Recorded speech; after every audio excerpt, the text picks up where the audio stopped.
Welcome back to the Jumplify Labs podcast, where we're talking with leaders building businesses that grow smarter, not harder. Today, I'm joined by Sean Hall. He's gone from sports psychology to serving those who served in the Army to coaching today's leaders. We're going to unpack what he's learned about performance, leadership, and building a business on authenticity. Sean, welcome to the show. Thanks for having me, Jay. Let's kick things off. What's one thing people might be surprised to learn about you outside of your work? Outside of my work, something I think maybe my affinity for what is appreciably called nerd culture. I'm a big Okay. Star Wars fan. I'm a big Marvel head. Yeah, so I think sometimes in the like corporate culture, there's like not as much space for like just fun and looseness. So I think that is a big part of me that is not probably not always seen by my clients. The goofy, silly nerd culture side, I guess. I love that, brother. I'm right there with you. Okay, you've also just for the other side to show that you're actually a human being, not just all business. You've been a Cowboys fan Oh, yeah, you and a had to bring that Seminole. up. I forgot I Yeah. told you that last time we spoke. That's the dirty little secret I wish no one would know. But yeah, unfortunately, I'm a Cowboys fan, a long-suffering one. I think I was maybe in diapers when they actually had any last time they had some real success. So yeah, I'm a Cowboys fan. Um, I was very close to jumping off when the big trade came down with the Micah Parsons news. That was very upsetting. But here we are. I'm here to suffer through another regular season where we inevitably fail at the end. So very, very exciting. Yeah. Well, I mean, as a San Diego sports fan, neither the Chargers, well, the Chargers left were LA, and then the Padres, still no championships between the two. So I'm Yeah, in that boat with you as well. yeah. How do sports still play into your life today? Sports has always just been kind of like an anchor for me. Growing up, I think it was one of the first things I really was lured to. I really had an attachment to it. I think just really helped me get out of my shell, learn to interact with people, even the physicality of some of the sports, just kind of again, just kind of get out of my shell, get into my body, so to speak. So sports has always been a big love for me. And it's definitely kind of served as an on ramp to my career. So I have sports to thank for a lot of the things I enjoy in life, so to speak. Yeah, growing up, you were an athlete. Did you ever actually imagine yourself working in psychology and leadership? No, I didn't. I was honestly, totally honestly, I was a terrible student. Like again, sports was my thing. I was never like the best. I never thought I'd be a professional athlete, but I think just so yeah, no, I didn't imagine myself being in psychology. I got my degree in psychology, and initially it was just like this really cool topic. It's like I could relate to it. I'm learning about myself through it, and it was one of the first topics that really kind of got me excited and academically. But no, I never saw myself as like a counselor or um, social worker. Not that those aren't honorable fields and jobs, but it just didn't seem like that would be a good fit for me. And then when I learned about sports psychology, it was just like this beautiful marriage of like this newfound interest in psychology and my previous love of sport. And it was just like, or not previous, current love of sport. And I just kind of combined the two and I just kind of ran with it for sure. Yeah, it sounds like what's a happy marriage of two things that you're very interested and passionate about. Yeah, for sure. What made you actually decide? Well, I mean, for the people that are listening, I know this because we spoke already, but what made you decide to leave the safe part of being on the government contracting side of things and then starting your own thing? Yeah, that's a good question. I think it wasn't an easy decision. I really enjoyed working with soldiers, and actually, there's a part of me that does really miss it. I think the thing that I was craving the most was flexibility and freedom. I think the contracts that I was working for, at least the one that I worked on for the most part, which is with the Army, it was pretty like 9 to 5 in a field that didn't feel like it needed to be so 9 to 5. So I think personally, like that just was kind of burning me out a little bit, but also, yeah, just the flexibility and freedom to broaden my scope of who I can be providing services to, who my client is, who I can help, was also a big driving force for sure. Yeah, and your background in sports and then also your work with the military, how did that evolve ultimately towards leadership development? I think at first you're coming in, again, my initial background is in sport, as you mentioned a couple of times. And I think with that population of people, it is like this very concentrated tasks and performances that you're helping them with. There's a lot of structure. There's a lot of like obvious skill development that you can help them with. And then when I got into the army, I thought I would just be kind of continuing to do that. And like, oh, I'll help with marksmanship, I'll help with physical training, I'll help with, the physical demands. And then you realize there's a lot more interpersonal demands. And there's a lot of like, hey, I'm going to the promotion board. I need help getting ready for that process, and how like psychologically stressful it could be to be asked questions and have to answer on the spot, have all my things in order, have all the things you need to memorize on like on the top of your head. And then the more and more I worked with new leaders, helping them with mental performance, it came really clear that performance or leadership is just a performance. It's a verb, it's an action. It's not a title or like a badge or just a rank. It's an action. So once that kind of became really clear, it was a seamless transition to just be like, okay, this is leadership. These are the specific tasks and actions that make a good or an effective leader. And it's really just comes down to that being the performance that the individual is working towards. Yeah, that's great. I love how you put that. The question that comes to mind is, yes, it is a performance. Leading is an action. What is one mental performance principle that leaders will often overlook when it comes to business? I think it could just be just the mindset. I think one of the biggest things that I work to help my clients understand is like there's this real big push for like the grind set, right? Of just like 100% go nonstop all the time is how you reach high levels of performance. So I think coming in and helping people almost demystify or unlearn those habits is actually a major part of my job. And then I can start building in the additional skills and insight that I might have. But kind of breaking down that we need to be going 100 miles an hour nonstop all day, every day, and helping them understand that that may help you be successful initially, but that is not a sustainable model to have long-term high level success in any setting. And you're going to burn yourself out if you don't kind of course correct. And then if you're in a leadership position, it's tenfold, 20-fold because you're pushing that ideology, you're pushing that messaging down to everybody who works for you and with you, and they're kind of surprised why they're not getting the results they're getting when like, but we're just running into the wall as hard as we can every day. Like, why aren't we getting the results? We're working so hard, when kind of like what you said, there's a smarter way to do it. There's a more efficient way. I am so guilty of that. I am so guilty of it. As an athlete, Yeah. you are constantly just like, how many more reps can I get? How many more hours can I put in? Which ultimately, of course, as you said, it's not sustainable.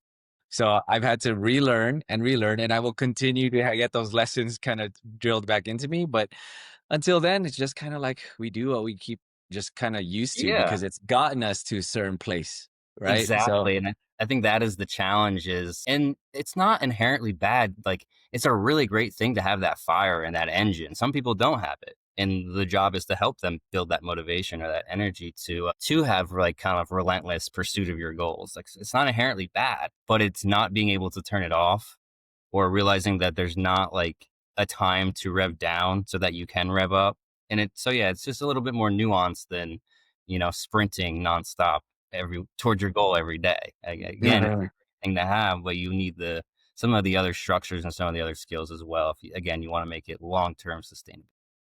I think it's also too, Sean, it's like a life of not just balance and staying completely out of balance all the time, but a constant life of go hard this way, go hard this way.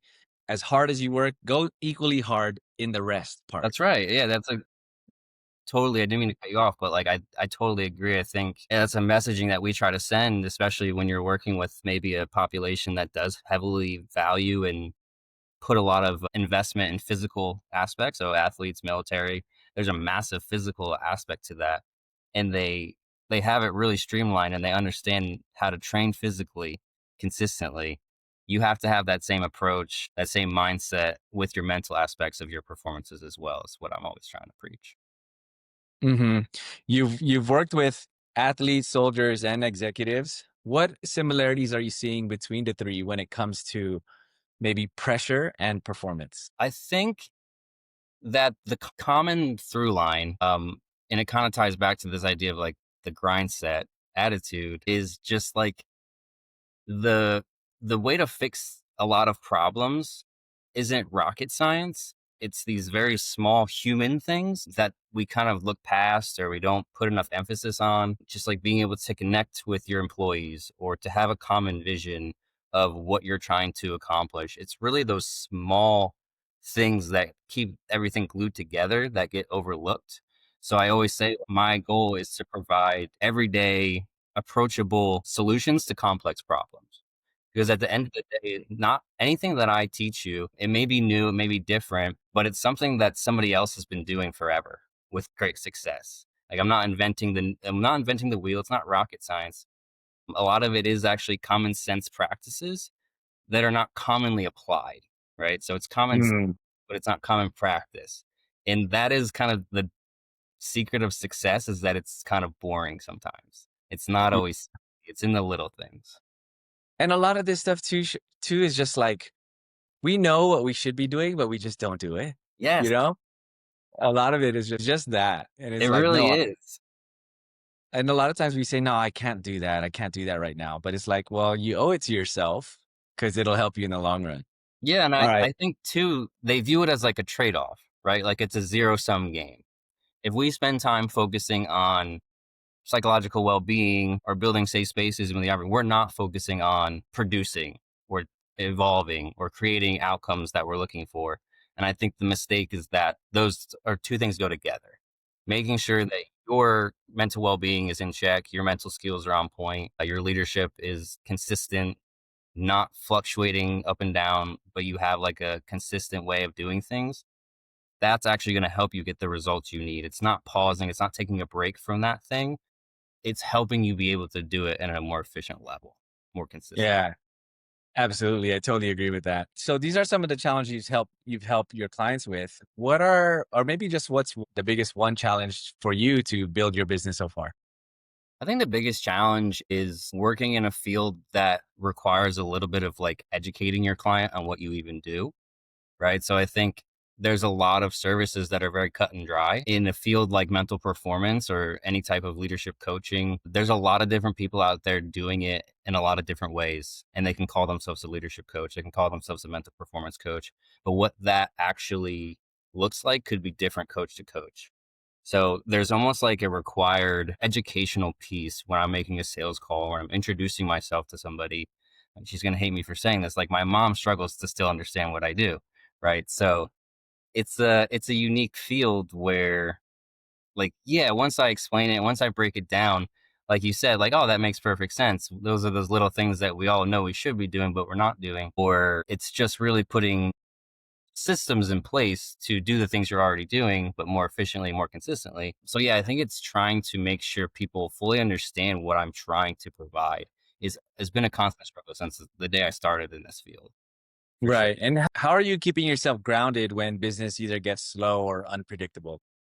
Yeah, I think that's a new challenge for sure. Like you said, or you mentioned, I worked in the contracting space for a long time, and that's kind of guaranteed work, guaranteed pay. So in this space now that I'm on my own, there's definitely a little bit more of the up and down. And one of the best pieces of advice I got is not to attach your worth to your work, right? So you may be doing everything exactly how you intended, and it's really well planned and really well executed, and it just might not fit for the client, or the client may just not have the funds to afford your services at that time. So I think not personalizing when a client falls off, or not personalizing when it's not a good fit for services at that time, and still being, able to push through, know that your work is like grounded in good research and good evidence-based practices, and you're doing the right thing to continue your company. So it's just not getting too hung up on the results. Trust your process. It's oddly similar to the things I help my clients with, really. So it's having to definitely employ a little bit more my own medicine, so to speak, lately. Well, the good thing I know about you, Sean, is you're still sticking with the process because as long as you do the process, as long as you do the work, it's all about consistency, not intensity. And it's inevitable as long as you stick with the process, you're consistent over a given period of time. It's inevitable that you'll get to where you want to get to. Speaking to where you want to get to, what's your current target or maybe milestone you're aiming for that'll help make you feel like, okay, I've made it, or at least I know I'm on my way. Sure. I think biggest milestone, and again, this is you asked me this the first time we met, and it's a tough question for me to ask because throughout this process, I have been really trying to just stay grounded in the process, trust that what I'm doing is good services, trust that what I'm doing is going to eventually get me to where I want as far as like the business side and maybe even the financial side, right? So I think for me, just getting to a place where I don't have to feel like my entire job is selling and advertising, but to a point where I have that large enough established base where people know me, they trust me, and then I could just more organically meet with people who want to kind of share in the same ideas that I have or utilize the services that I provide and just have it be more of this organic process that doesn't have to feel like the sales side and the business side is such a heavy part of it because when you're starting up and you're new, I feel like I'm doing so much more business than I'm doing coaching and consulting. And that's my love. That's what gets me up in the morning is the coaching consulting. So I think Mm, that is really the goal is when I can feel again, anchoring in the process over the results that my job is again just to go back to being a coach and a consultant and the business is kind of self-sustained. yeah, exactly. So you can actually focus on what you got into business for in the first place. Exactly. Yeah. You did say last time that conversations are your best lead generation tool.